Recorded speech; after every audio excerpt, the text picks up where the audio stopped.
Ciao a tutti, sono Ernestina dalla Corte Lucio e benvenuti a una nuova puntata di Ernestina dalla fine del mondo, storie di migrazioni bellunesi in America e non solo. Oggi conosceremo una storia dell'Argentina e particolarmente della provincia di Mendoza.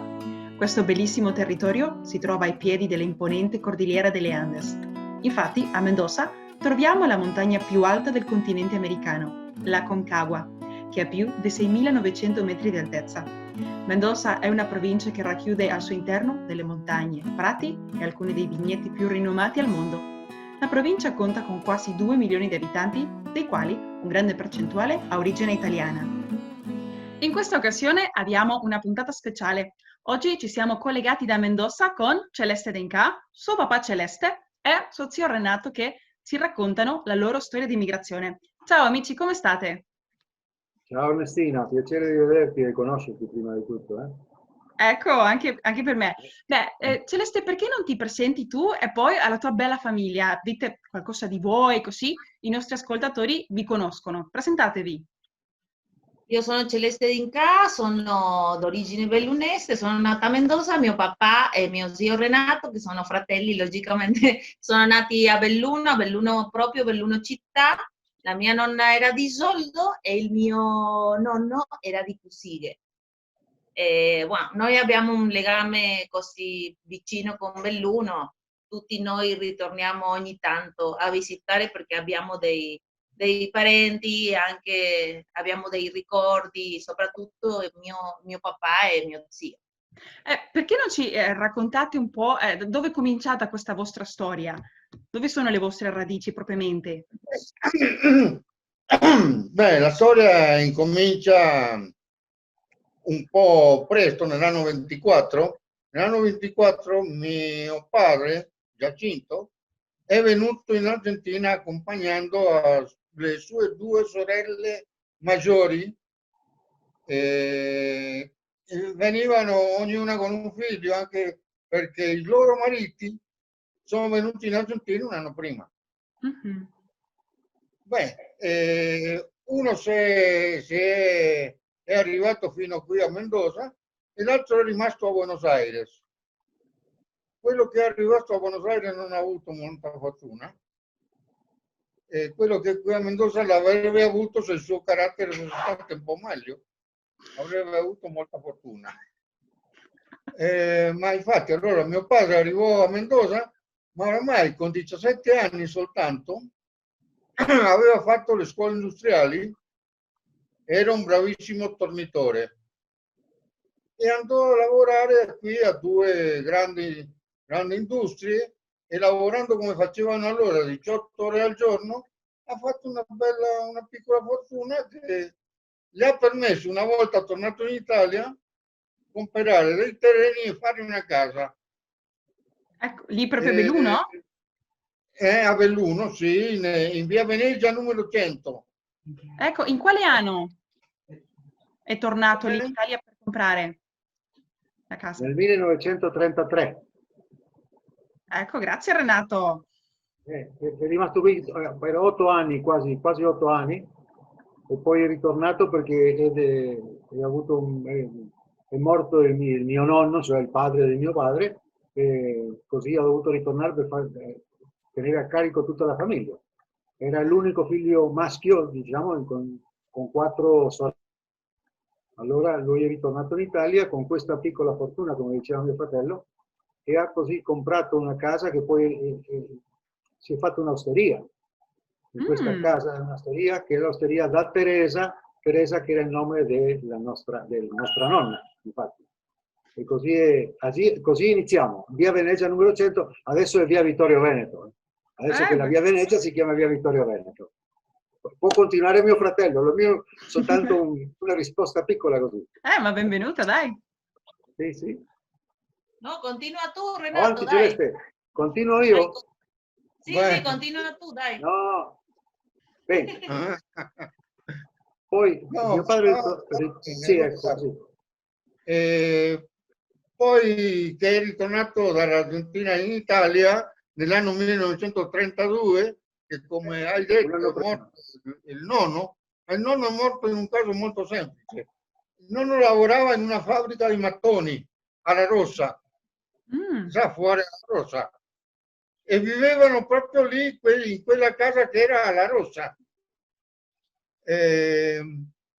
Non so se la nonna lavorava, aveva un bar ormai, ma so che il nonno lavorava nella fabbrica mattoni, e un mulo le dio una, non so come si dice in italiano, ma gli hanno pedazo un mulo e lo copà. Ma mio nonno è morto da una mula, è stato ammazzato da una mula. Di un colpo, no? Immagino. Oh, poverino, mi dispiace. Poi nell'anno 1934-35 conosce mia mamma, che mia mamma stava a Cosiglie nella casa di un zio, lo zio Olivo, del quale io porto il nome. E si sono sposati nel 40. Io sono nato nel 41, e Renato è nato nel 45. Dopo finita la guerra, mio padre durante la guerra avevano potuto mettere a parte il ferro, che aveva era molto caro quella volta. E lì c'è una storia che devo fare. Un'autoblinda dei tedeschi, un Panzer, era stato bruciato proprio lì vicino a casa, e l'avevano trascinato, l'avevano messo sotto un capannone che aveva mio padre come cucina. Il 1° maggio del 45 i tedeschi scappavano tutti per Germania, e giustamente lo stradone che passava fronte a noi, che si chiamava Via Venezia, in quell'ora, era la strada d'Alemagna che andava in Germania direttamente, e loro passavano molti tedeschi. E un giorno che c'è la ferrovia a meno di 100 metri del stradone, sono venuti degli partigiani e hanno sparato contro i tedeschi. E allora i tedeschi hanno preso su tutti gli italiani che trovavano per portarli a fucilare. E lì è nato mio padre e uno zio. Ma come mia mamma aveva lavorato in Germania in una gelateria, parlava un po' il tedesco, ha fermato a un sergente tedesco che andava in moto in quel momento e le ha spiegato di mio padre, le ha parlato, ma non so quante cose, e poi che era anche è stato interessante perché mio fratello è nato pochi mesi dopo, e allora questo tedesco si vede che c'è un po' era un po' più tenero che gli altri. E poi gli ha mostrato che mio padre le ha detto che collaborava con i tedeschi perché aveva questa autoblinda che era dietro la gialla. Tutte storie, perché l'autoblinda era stata rubata. Beh, e poi era del ferro che ti dicevo prima, con il quale avevano fatto una piccola fortuna anche con mio zio, lì col ferro e delle armi che rimanevano fuori uso. E così a mio padre ha potuto scappare. Questo sergente è andato in una moto, si è arrivato fino al camion dove andava mio padre e mio zio, e questi due li hanno liberati e sono andati di corsa sulla strada di un altro amico lì che era vicino al stradone, proprio nella zona dell'aeroporto di Belluno. E lì cominciò un bombardamento degli americani contro le truppe tedesche, e c'erano nascosti dietro una porta, e la porta era una porta di quelle antiche come erano prima, molto pesanti. Lei è caduta in cima. Bene, ma così si salvò mio padre. Cioè, così non siamo rimasti orfani noi altri. Io particolarmente devo ringraziare perché grazie a mia madre parlava un po' di tedesco, ha fermato questo, credo che era un maggiore dell'esercito tedesco, lo ha fermato lo sufficiente perché tutto questo è successo in pochi minuti e in quel frattempo ha potuto prima scappare e poi nascondersi, e così con questo bombardamento degli americani, degli aerei americani, ci sono tutte le truppe tedesche sono un po' sbandate, hanno potuto salvarsi. Così io non sono nato orfano, ho conosciuto mio padre grazie a mia madre che parlava tedesco. È bravissimo, allora, veramente Ancora incredibile. prima bisogna dire, devo ringraziare il gelato, perché se non era i soldati che facevano il gelato in Germania, non avrei mai potuto imparare il tedesco mia madre per così salvare la vita a mio padre, e così è cambiato la storia di tutti noi. Ma chi l'avrebbe detto? Sinceramente sì, anche col pancione, no, che è lì. No, veramente una storia incredibile, grazie mille per condividerla. E sì, molto interessante il fatto che sapeva il tedesco e anche quello del gelato, il gelato bellunese, che in un punto ha salvato anche delle vite. Veramente incredibile. Poi, com'è stata quel arrivo, il nuovo arrivo in Argentina? Com'è che siete arrivati lì proprio nel paese? Renato, vuoi raccontare te? Se lo vuoi raccontare te l'arrivo in Argentina. Sì, quando siamo venuti. Beh, poi mio padre ha sempre avuto l'intenzione di ritornare in Argentina perché aveva avuto questi anni veramente positivi, di tanto lavoro, di poter fare soldi. Allora pensava sempre di ritornare in Argentina.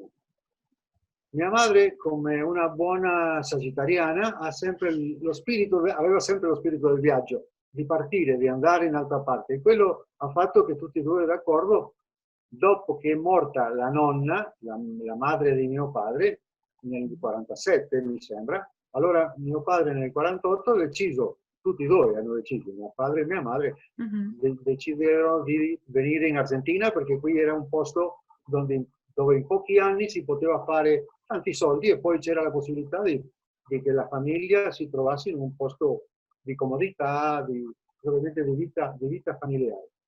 E così nel 1948 Celeste aveva 7 anni, io avevo 2 anni e pochi mesi, siamo partiti da Belluno e siamo arrivati a Buenos Aires prima e poi direttamente qui a Mendoza, dove così ha incominciato mio padre. Lui aveva sempre l'intenzione di fare macchine per le cantine, cioè macchine per la lavorazione del vino.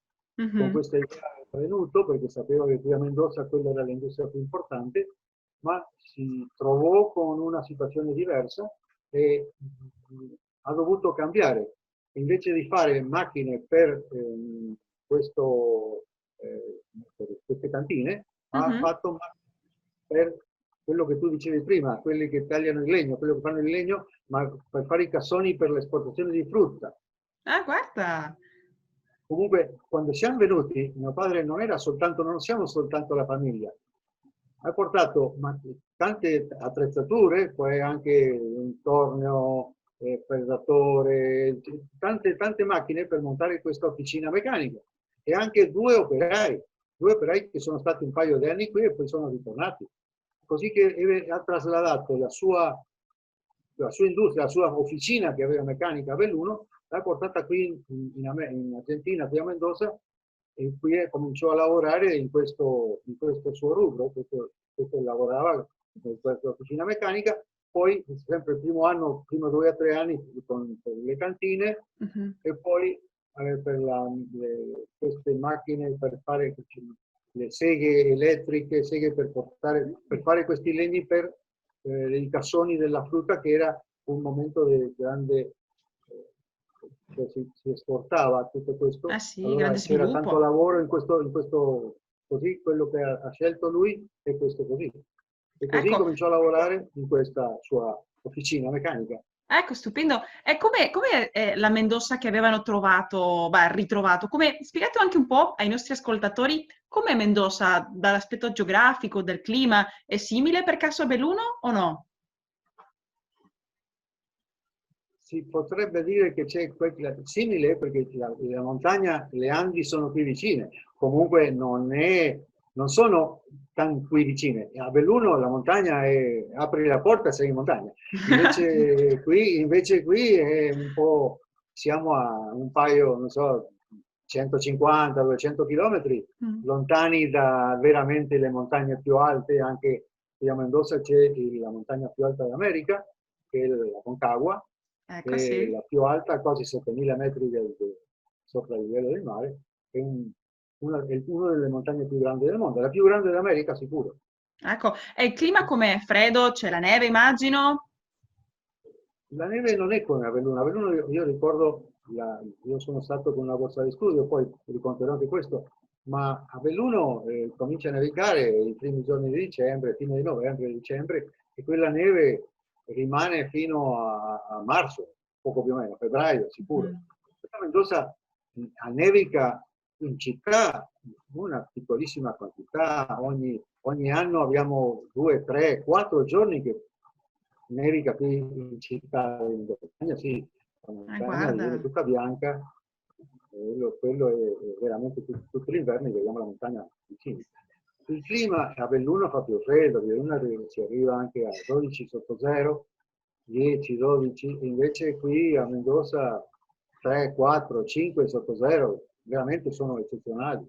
Ecco, E poi in estate com'è il caldo lì a Mendoza? Mendoza in estate si sente il caldo, sì, 36, 37, anche vicini a 40 anche. E com'è il caldo? Umido, secco? Com'è il caldo lì? No, è secco, secco. Ok, Di stupendo. Mendoza No, come qua a Buenos Aires con un caldo umido. No, no. Ai. No. Buenos Aires ha più un clima simile cioè alla Val Padana, quell'umido e caldo nell'estate, l'afa che dicono che si soffre nella Val Padana. Voi mi hai raccontato che avevi avuto l'opportunità di studiare proprio a Belluno, Renato? No, io non ho studiato a Belluno, Celeste anche abbiamo vinto ognuno una borsa di studio dopo essere laureati qui in Argentina, tanto lui che è ingegnere in elettronica, e io sono biochimico, allora ognuno quando ha avuto la sua laurea qui ha potuto ottenere per meriti, propriamente meriti di quelle le nostre qualificazioni universitarie, abbiamo avuto il premio, di fare un corso di specializzazione in Italia. Celeste è stato a Pisa, ecco. E io sono stato a Padova. A Padova, che è veramente un'università di medicina, una delle più importanti d'Italia sicuramente. E come era stato? Uno dei professori era Galileo Galilei, che forse si conosce un po', si sa chi è, infatti. Ecco. Pero no era tu profesor, ¿o sí, Renato? No, yo llegué un poco más tarde, yo llegué ya, se dice que se había jubilado. Era andato in pensione Galileo. Era proprio in pensione. Com'è stato tornare in Italia, nella vostra Belluno? E voi in quel caso, avete potuto mai tornare? Immagino di sì. Sì, altre volte siamo anche ritornati. Io direi che può adesso raccontare Celeste, perché Celeste è stato, quando lui era in Italia con questa borsa di studio, abbiamo avuto la disgrazia che è morto il nostro padre. In luglio del 69, lui era a Pisa, e bene, qui è successo questa disgrazia, è morto d'improvviso, mi dispiace. di un infarto massivo. Lui è morto il 19 luglio del 1969. In Argentina? Argentina, qui a Mendoza, qui a casa nostra. Celeste era in quel momento a Pisa. Ha dovuto ritornare, lasciare tutto così. Era già per fare il secondo anno della sua specialità.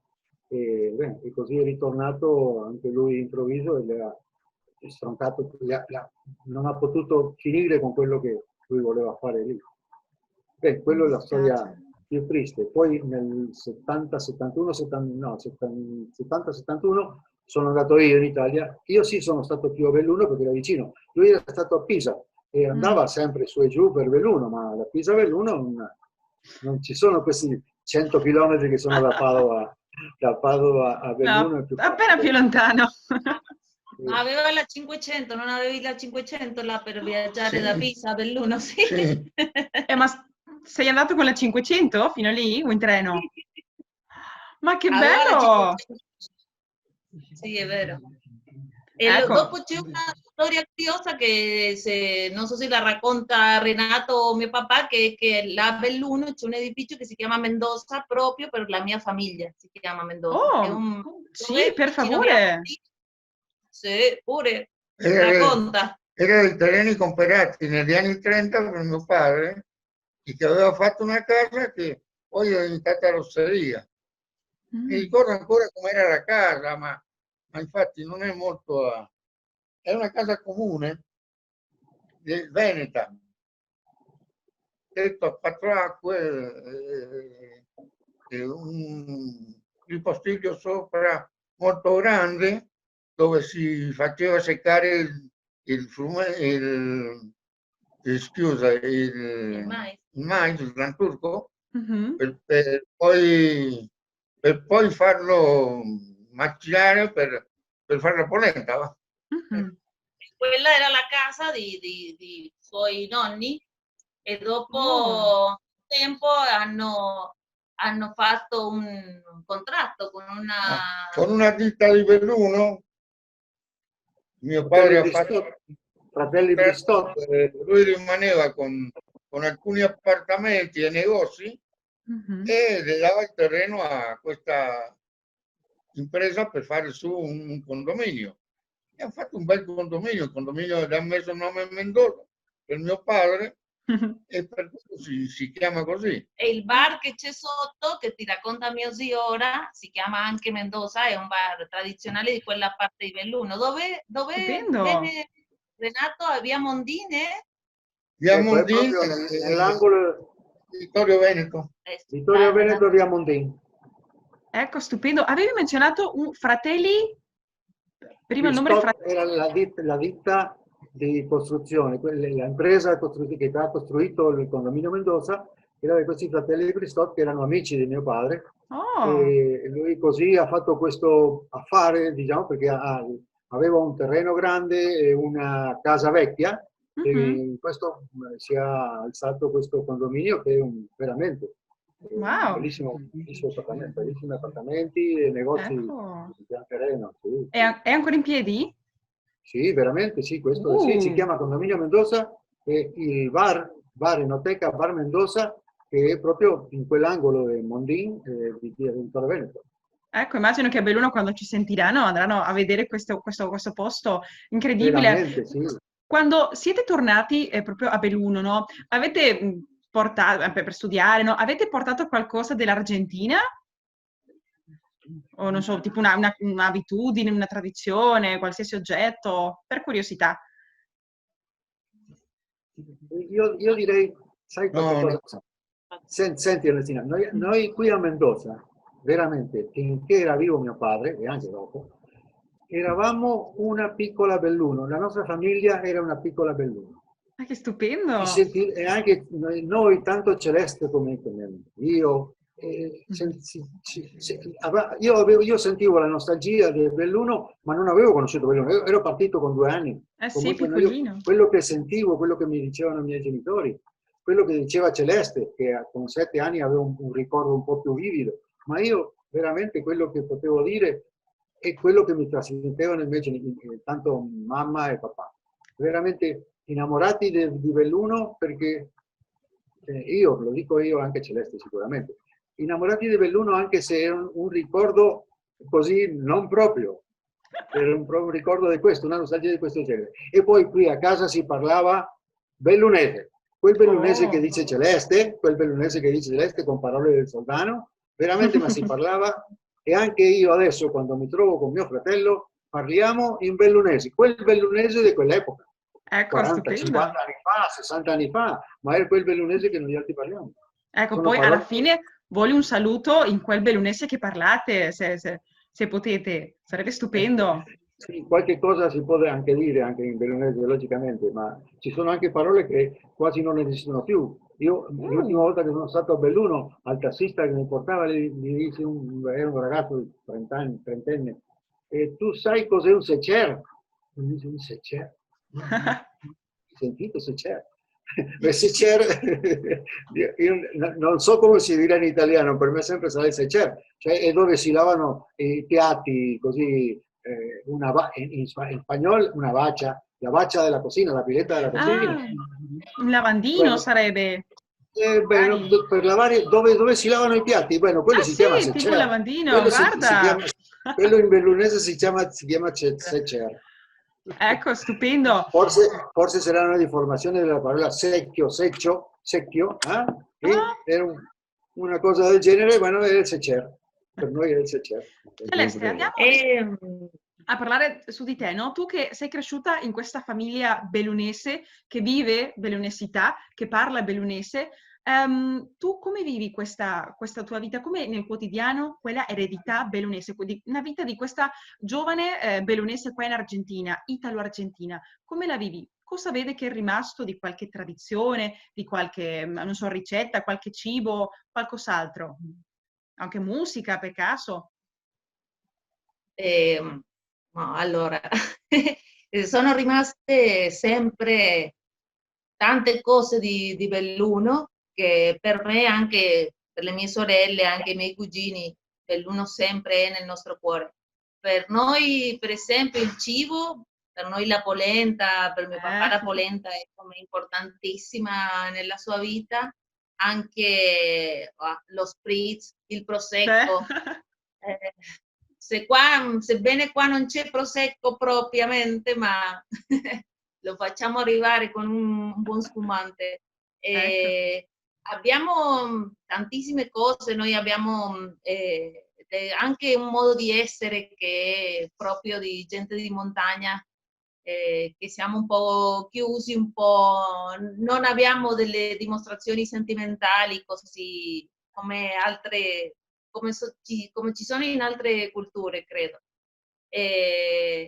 Ma la mia famiglia, anche tutta la parte materna è spagnola, allora io sono un mix, noi con le mie sorelle siamo un mix di culture, perché anche la mia famiglia spagnola è molto tradizionale perché fanno sempre la paella, Che buono. sono spagnoli anche proprio.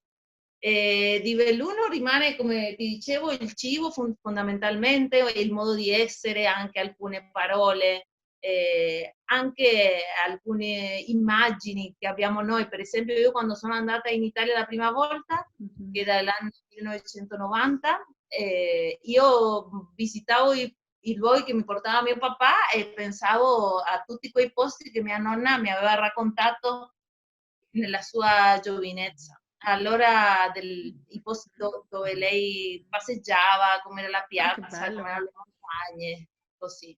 Eh sì, si sente il bellunese nella mia vita. Io quando arrivo a Belluno non mi sento così straniera, mi sento un po' vicina alla gente, anche perché ho questa faccia che è anche bellunesa, se Eh vuoi, sì, e anche mi sento immagino, sempre, sì, sempre sì, felice di stare a Belluno. Noi abbiamo amici che sono amici della famiglia, che si chiamano De Pasqual, che mm, abitano là vicino al condominio Mendoza, che sono come parenti per noi, perché il signore Mario era come si diceva, quando è il ahijado? Figlioccio. Il sì, sì. figliocio di miei Figlioccio. nonni è. E io sono figlioccio dei genitori di Mario. Oh, ma che bella storia. Allora Eh, sebbene siamo amici, non siamo parenti di sangue, siamo amici e abbiamo questo rapporto vicino con loro, Eh sì. perché i cugini non sono un po' quelli che erano più cugini di te, sono tutti morti. sì, Anche immagino che vivete, perché si vede, no, i valori anche della famiglia, del lavoro, della solidarietà, di poter avere quella memoria delle nostre radici, dei nostri origini, certamente. Sì, proprio. Sempre il lavoro, noi lavoriamo tutto il giorno. Mio papà lavorava tutto il giorno, Renato lavora tutto il giorno, forse ora non tanto. Il sacrificio, il culto alla famiglia, sì, sempre. Per noi è proprio quel valore bellunese, sì. È stupendo. Bene, ragazzi, già un po' verso la fine. Si vede, si vede. Dopo ti mando questa foto Dai, una foto ci fai del vedere nonno, papà e le sue sorelle, le zie, è tutto questa è una foto che deve essere dell'anno 23, 24, 23, prima che partirono dall'Italia la prima volta. Ecco, sì. E poi Celeste deve tra le sue fotografie, c'è una che sì, siamo poi... con i nostri santoli, cioè con questi de Pasquale, che erano i nostri santoli, e tanto mamma e papà erano i santoli dei figli di questi de Pasquale. Era così intralciata questa nostra relazione con i de Pasquale.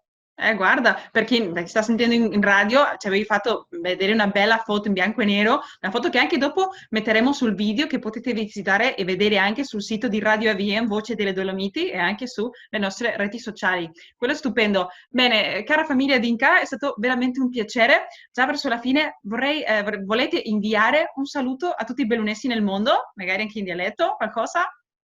Sì, dai che lo faccio io in italiano, a Oscar De Bona particolarmente e anche a Marco Crepas, sono i miei amici bellunesi là a Belluno, e ora mio papà ti farà un saluto in bellunese anche mio zio. Stupendo, dai, sì. Bene, tanti saluti a Bellumat, che anche a me vivo col ricordo di Belluno sempre. Sono stato che ha rafforzato l'amicizia con la famiglia del Pasquale, perché quando sono stato con la borsa li ho presi come la mia famiglia in Italia. Allora tutte le volte che avevo un giorno libero andavo a Belluno con la 500, partivo a mezzanotte e arrivavo alle 7 del mattino. È bellissimo. Anche tu, Renato, qualche saluto? Sì, un gran saluto. Tanti auguroni per i nostri paesani che sono tanto in Italia come quelli che sono in tutto il mondo. Diceva mia madre che siamo il prezzemolo del mondo. Siamo un po' dappertutto perché siamo il prezzemolo del mondo. Molto bene, non l'avevo sentito quella, stupenda. Sempre che ricordo le parole di mia madre mi emoziono perché l'ho sempre presente.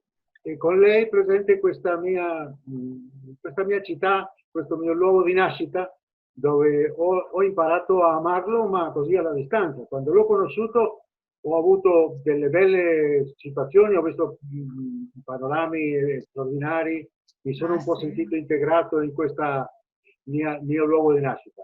Ma comunque il ricordo c'è. Belluno è sempre nel mio cuore. Nel mio cuore c'è sempre Belluno, veramente così. Ecco, stupendo. Anche con queste bellissime parole voglio anche inviare a voi tutti cari bellunesi nel mondo un forte abbraccio qui dalla fine del mondo. Arrivederci amici, vicini e lontani, mai soli. Ringraziamo Ignazio Dalla Corte Lucio per la musica, montaggio e doppiaggio.